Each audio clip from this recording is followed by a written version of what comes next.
அண்டார்டிகாவின் உறைபனி சூழ்ந்த கடலோரத்தில் ஆயிரக்கணக்கான பென்குயின்கள் ஒன்றாக வாழ்ந்து வந்தன. தினமும் உணவிற்காக அவை அனைத்தும் ஒரே திசையில், அதாவது கடலை நோக்கி பயணம் செய்வது வழக்கம்.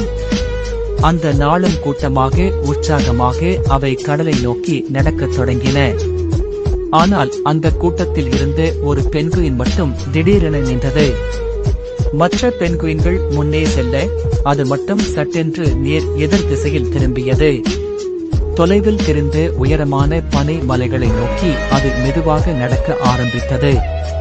இதைக் கண்டவர்கள் பதறினர். அந்த வழி ஆபத்தானது. அங்கே உணவும் இல்லை, தண்ணீரும் இல்லை. மீண்டும் கூட்டத்தோடு வா என்று விஞ்ஞானிகள் எச்சரித்தனர்.